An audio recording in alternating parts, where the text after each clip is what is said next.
Está começando Direto ao Ponto, um programa de perguntas e respostas. Direto ao Ponto, a sua dúvida analisada de forma lógica e equilibrada.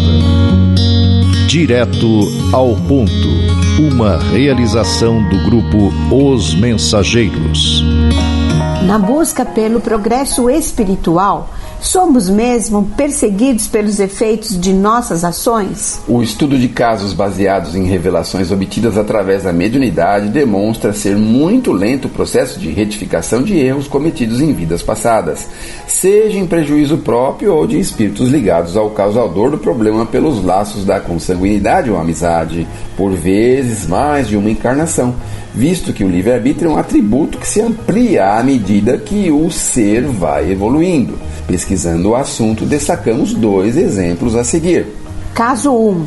Efeito: médico, diretor clínico de hospital especializado em recuperação de viciados, casado, pai de 3 filhos, 2 homens e 1 mulher. No primeiro ano de vida conjugal, experimentou um relacionamento marcado por brigas, discussões, crises, insatisfação em face do ciúme doentio e desconfiança da esposa, o que foi atenuado pelo nascimento do primeiro filho.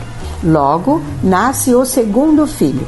Mais tarde, numa fase em que esboçava a dissolução do lar, mantendo-o desanimado e abatido psiquicamente, impedindo-o de desempenhar com eficiência seu trabalho. Nasce a filha que passaria a representar o escudo que amorteceria os choques resultantes da perseguição da esposa, as brigas e desentendimentos entre os irmãos, além do comportamento do mais velho que, mimado pela mãe, começava às escondidas uma vida de desregramentos e orgias. A causa: desventuras atuais começaram 2 existências antes, quando, levando uma vida nômade, conhece numa vila de pescadores na Noruega uma órfã com a qual passa a conviver por 2 anos até abandoná-la no porto de Marsella, já em estado de gestação.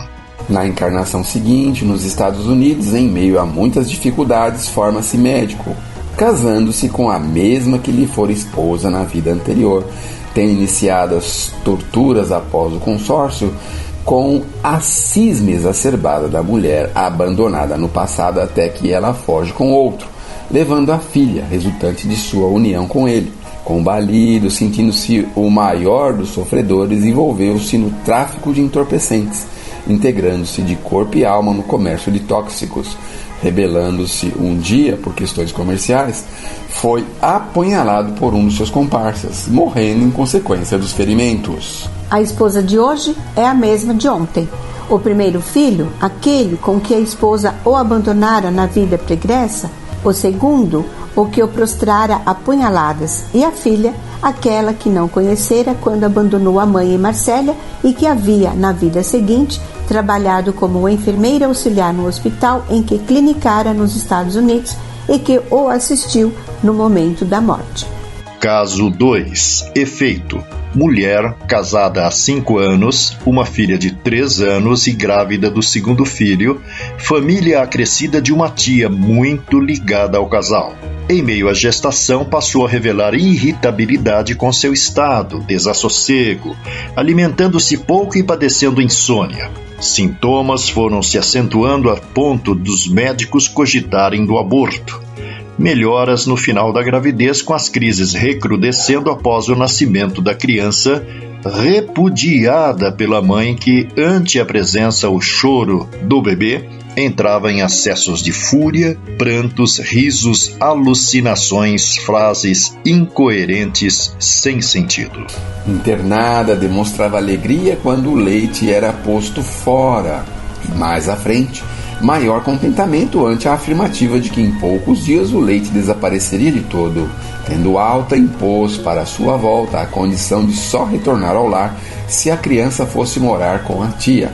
Causa: reflexo de 4 existências antes na Inglaterra, onde a mãe de hoje, esposa má, orgulhosa e intimamente satisfeita por ser casada com um homem já de idade, que a impossibilitara de usufruir de vida mais livre e alegre.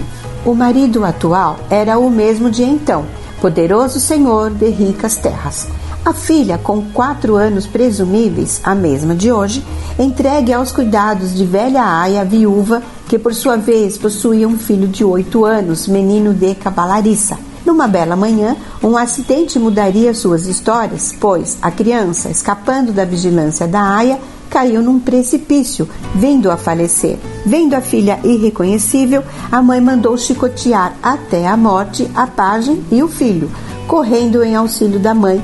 Porém, além de chicoteado, foi expulso das terras, passando a sofrer imensamente, vagando sem rumo até desencarnar pouco tempo depois. Na encarnação seguinte, na Áustria, a Castelã casou-se com um rico proprietário de casas de diversão, gozando de todo luxo. Começou, no entanto, no palácio em que vivia a dar sinais de desequilíbrio nervoso. Cercada de cuidados médicos e serviçais, sofreu durante muito tempo as então chamadas crises demoníacas, resultantes da visão do menino das antigas cavalariças e, mais tarde, da sua mãe, Aziz Ama. Na terceira encarnação, ressurgem todos na França para que fossem ressarcidas faltas passadas. Ela, viúva, e a filha. O ex-marido viúvo, pai do antigo menino das cavalariças.